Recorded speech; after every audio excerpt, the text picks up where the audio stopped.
பிரகாஷ் ராஜ் அவங்க அதாவது பெங்களூர் சென்ட்ரல் தொகுதியில் நிற்கும் பொழுது டெபாசிட்டை இழந்தவர். 2019 தேர்தலில் பெங்களூர் சென்ட்ரல் தொகுதியில் அவர் போட்டியிட்டார். யார் எதிர்த்து போட்டியிட்டார்னா காங்கிரஸ் எதிர்த்து போட்டியிட்டாரு, பாரதிய ஜனதா கட்சி எதிர்த்து போட்டியிட்டார்.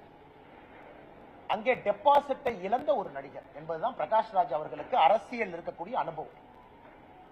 அதனால் நான் இருக்கின்றேன், நான் நிரந்தர எதிர்கட்சி, எந்த கட்சியா இருந்தாலும் எதிர்க்கிறது மட்டும்தான் என் வேலை, இதெல்லாம் சொல்வதற்கு பேச்சு கேட்பதற்கு நல்லா இருக்கும். ஆனா இன்னைக்கு லோக்கல் ஸ்டாண்ட் என்ன, எதிர்ப்பதை மட்டுமே முழு நேர ஒரு விஷயமாக வைத்து ஒரு நடிகர், ஒரு நடிகனாக நாம் எல்லோரும் மதிப்பு மரியாதை அளித்திருக்கின்றோம். அதை தாண்டி அரசியல்ல அவருடைய குரலுக்கு நான் மதிப்பு மரியாதையும் அளிக்க விரும்பவில்லை. இதே பிரகாஷ் ராஜ் நடிகராக நீங்க கேளுங்க, நான் சொல்றேன், நல்ல ஒரு நடிகர், நிறைய கதாபாத்திரங்கள் பண்ணியிருக்கிறாங்க, அதுல தனிப்பட்ட முறையில் எந்த குற்றச்சாட்டும் நமக்கு இல்லை. அரசியல் ஒரு அனுபவம், அவ்வளவுதான்.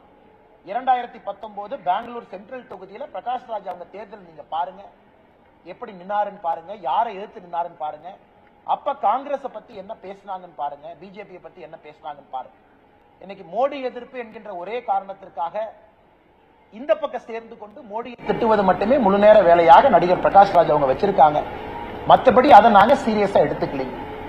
அதே நேரத்தில் பிரதமர் அவருடைய இன்டர்வியூ, உதாரணத்திற்கு பிரதமர் அவர்கள் இன்னைக்கு கிட்டத்தட்ட 40 தொலைக்காட்சி நிறுவனத்திற்கு மேல இன்டர்வியூ கொடுத்திருக்காங்க. நமக்கு ஒரு பெருமை என்னன்னா, அந்த முதல் இன்டர்வியூவே தமிழ்நாடு சார்ந்த ஒரு தொலைக்காட்சியிலிருந்து ஆரம்பிச்சாங்க. பாரம்பரிய உடையில முதல் இன்டர்வியூ, பிரதமருடைய ஃபர்ஸ்ட் நேஷனல் இன்டர்வியூ இந்த எலெக்ஷன் டைம்ல ஒரு தமிழ் ஊடகத்தை கொடுத்து தான் ஆரம்பிச்சாங்க. சோ எல்லா இடத்துலயும் பேசினாங்க. சோ பிரதமர் ஹிந்தியில பேசுறது புரிஞ்ச விட்டவங்க எல்லாத்துக்குமே தெரியும். பிரதமர் அவர்கள் என்ன பேசினாங்க, அர்த்தம் என்னன்னு அது உங்களுக்கும் தெரியும்.